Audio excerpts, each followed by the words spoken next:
কি করছে? সকাল থেকে বাড়ি ছিলাম না বন্ধুরা। মেজে বৌদি আজকাল আমাকে আর ভালোবাসে না। না, আমাকে ভাইয়ের স্নেহ দেয় না। কি রান্না করছে ফান্না করছে আমাকে বলে না। আমিও আসতে পারি না মেজে বৌদির কাছে। কদিন ধরে আমার একটা রোগ আছে, মেলাঙ্কোলিয়া, মাঝে মাঝে মন ভালো লাগে না, সেইটা এখন হয়েছে। সারা জীবনই আমি মেজে বৌদির কাছে আসি। এখন কি করছে বৌদি ভাই?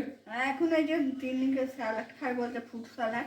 ও তিন্নি ফ্রুট স্যালাড খাবে। আমার মেয়ে, আমার বড় মেয়ের নাম তিন্নি, আবার রুম্পা বলেও ওকে ডাকি মাঝে মাঝে।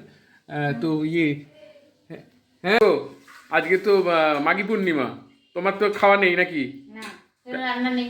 রান্না নেই, আমরা দুজন বোধহয় খাবো না। না, আমি খাবো না তো তোমরাও খাবে না। ও তুমি খাবে না তো আমরা পেটে গেঁট দিয়ে বসে থাকবো? হ্যাঁ। বাবা, আমি তাহলে আমাকে সবাই দেখতে পারে না। মেজে বৌদিকে এখন বলে এলাম তুমি আর আমাকে আগের মতো স্নেহ করো না, আমাকে ডাকো না, কিছু না, আর তুমিও আমাকে খেতে দেবে না। না, আজকে তুমি ছেলে হাওয়া খেয়ে থাকো। ও আমি আর ছেলে হাওয়া খেয়ে থাকবো? এই হলো স্নেহ ভালোবাসা তোমাদের? ঠিক আছে, কিছু তো একটা দেবে নিশ্চয়ই।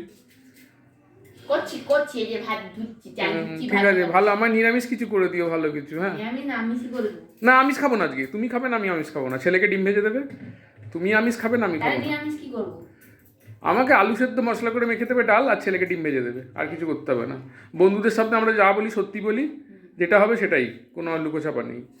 ঠিক আছে, আমাকে আলু সেদ্ধ মশলা করে ডাল ভাত, আর আমার ছেলেকে একটা ডিম ভাজা অ্যাড করে দেবো।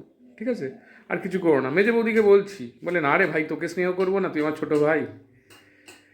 ঠিক আছে, টাটা।